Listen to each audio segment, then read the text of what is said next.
sejahtera bagi kita semuanya. Bagaimana kabar kalian semuanya? Apakah dalam kondisi sehat? Ibu yakin kita dalam kondisi sehat, tubuh kita sehat, terutama hati kita sehat. Anak didik kami sekalian, marilah kita berdoa agar pandemi COVID-19 ini secepatnya berlalu, sehingga kita bisa kembali belajar di sekolah yang kita cintai ini. Dan Ibu mengharapkan kepada kita semuanya agar semuanya aktif dalam proses pembelajaran daring kita. Dan apabila kamu pergi kemana-mana, mari tetaplah mengikuti protokol kesehatan yang sudah ditetapkan oleh pemerintah. Anak didik kami sekalian, pembelajaran kita pada awal pembelajaran ini yaitu tentang teks prosedur. Apakah pernah kamu dengarkan teks prosedur? Saya yakin kamu sudah pernah mendengarkannya. Bahkan sewaktu kamu SMP sudah pernah mempelajari teks prosedur. Tetapi pada kelas 11 ini kita kembali mempelajari teks prosedur. Yang menjadi tujuan pembelajaran kita pada ajaran baru ini adalah memahami pengertian teks prosedur. Yang kedua, memahami fungsi teks prosedur. Yang ketiga, memahami struktur isi teks prosedur. Dan yang keempat, mengidentifikasi struktur isi teks prosedur. Anak didik kami, mari kita mulai yang pertama, yaitu apa yang dimaksud dengan teks prosedur. Mari kita perhatikan. Teks prosedur itu teks yang berisi cara serta menjelaskan langkah demi langkah yang tepat secara berurut, lengkap dan jelas, sehingga menghasilkan suatu tujuan yang diinginkan. Ini yang perlu kita pahami secara mendetail. Berarti yang pertama atau yang utama yang perlu kita pahami di sini yaitu merupakan cara atau langkah demi langkah untuk menghasilkan sebuah hasil yang diinginkan. Berarti apa yang mau kita lakukan, apa yang mau kita buat, tujuannya menghasilkan hasil yang maksimal. Sebelum kita melanjutkan pembelajaran selanjutnya, teks prosedur sudah pernah kita pelajari, bahkan sudah kita praktekkan dalam kehidupan kita sehari-hari. Ketika kamu di rumah, mungkin kamu sudah melakukannya. Tanpa kita sadari, ketika kita membuat sesuatu, melakukan sesuatu, pasti ada langkah-langkah, pasti ada bagian-bagian yang harus kita ikuti, sehingga kita akan mencapai hasil yang maksimal. Lalu apa yang menjadi pola penting yang mau kita pelajari pada teks prosedur ini? Yaitu yang pertama, melakukan sesuatu, membuat sesuatu. Berarti ada dua hal kata di sini, kata melakukan sesuatu dan membuat sesuatu. Berarti kalau dikatakan melakukan sesuatu, ada sesuatu hal yang mau kita lakukan. Sedangkan di sini dikatakan membuat, berarti ada sesuatu yang mau kita buat, yang tadinya tidak ada menjadi ada. Itulah yang menjadi pola penting dari suatu teks prosedur. Lalu yang selanjutnya, struktur teks prosedur. Yang pertama adalah pernyataan umum, yang kedua tahapan, yang ketiga penegasan ulang. Nah, apa yang akan kita temukan nanti di pernyataan umum? Yaitu cara menggunakan alat membuat sesuatu. Apa yang akan kita temukan nanti di tahapan? Yaitu cara melakukan suatu aktivitas. Apa akan kita temukan nanti di penegasan ulang? Adalah cara melakoni kebiasaan hidup.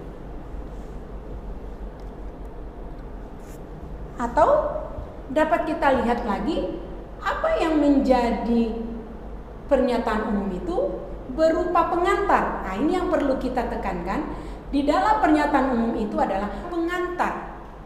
Pengantar tentang apa? Tentang topik yang akan kita jelaskan. Jadi, di dalam pengantar ini bisa jadi nanti berupa pendefinisian. Lalu, apalagi yang kedua yaitu tahapan-tahapan. Di dalam tahapan itu berupa petunjuk-petunjuk. Berarti kalau dikatakan petunjuk-petunjuk di sini berupa tahapan yang disarankan kepada pembaca terkait topik yang ditentukan. Lalu penegasan ulangnya berupa harapan atau manfaat apabila petunjuk-petunjuk itu dijalankan dengan baik.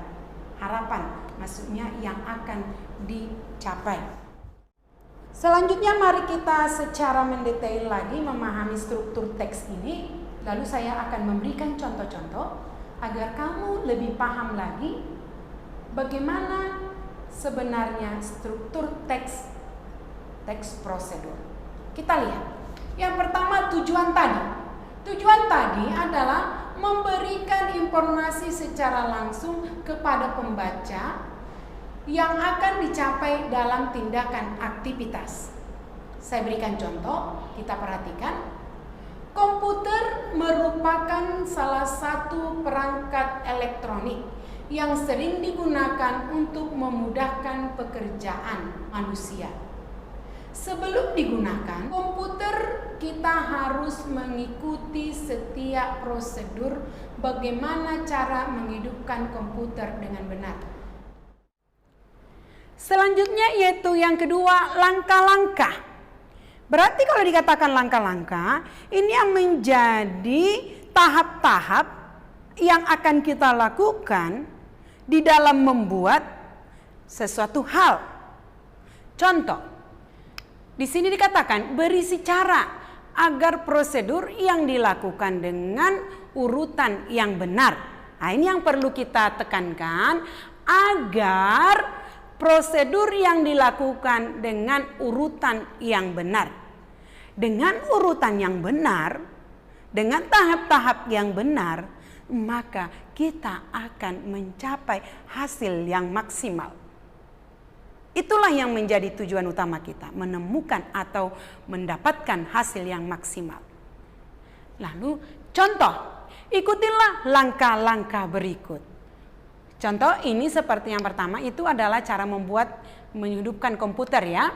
Nah kita lihat langkah pertama, buka menutup layar monitor, CPU, keyboard dan printer. Langkah pertama. Langkah kedua, pastikan saklar yang menyediakan arus listrik yang terhubungkan dengan kabel power ke stabilizer atau CPU komputer. Langkah yang ketiga, tekan tombol power pada CPU dan tombol power pada monitor. Lalu yang keempat, komputer akan booting menunggu proses ini sampai selesai. Setelah selesai proses booting, komputer siap digunakan. Nah, ini adalah merupakan langkah-langkah untuk menghidupkan komputer. Nah, kalau kita mengikuti langkah-langkah ini, berarti kita akan mencapai hasil yang maksimal. Jadi anak didik kami sekalian, sama dengan apabila kita membeli sebuah misalnya ada barang elektronik yang lain. Contoh yang kita beli sekarang ini yang dominan mesin cuci. Ketika kamu membeli mesin cuci, pasti ada di sana tertera langkah-langkah pemasangan mesin cuci. Nah, apabila satu langkah pun kamu terlewatkan, maka kamu tidak akan menemukan hasil maksimal. Maka bisa jadi mesin cucinya tidak hidup. Bisa jadi mesin cucinya menjadi rusak. Nah, tapi kalau kamu mengikuti langkah-langkah dengan tepat sesuai dengan aturan yang sudah ditentukan, maka mesin cuci yang kamu gunakan tadi, yang kamu beli tadi, pasti hidup dengan hasil yang maksimal atau bisa digunakan dengan hasil yang maksimal. Selanjutnya ialah penegasan ulang. Penegasan ulang itu berupa kesimpulan struktur yang bersifat opsional. Nah, sekarang ini apa itu maksudnya opsional? Opsional itu bisa ada, bisa tidak ada.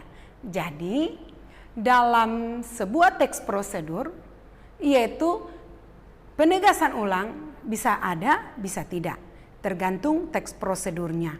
Nah, apa yang biasa dalam penegasan ulang itu, yaitu tentang,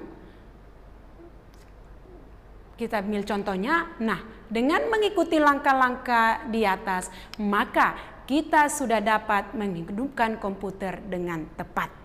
Nah, biasanya di sini adalah memberikan penegasan ulang agar kita mengikuti langkah-langkah yang sudah disediakan sehingga kita bisa mendapatkan hasil yang maksimal. Baik anak-didik kami sekalian, itulah yang menjadi pembelajaran kita dalam pertemuan yang pertama ini, yaitu pengertian teks prosedur. Kita sudah paham apa itu pengertian teks prosedur.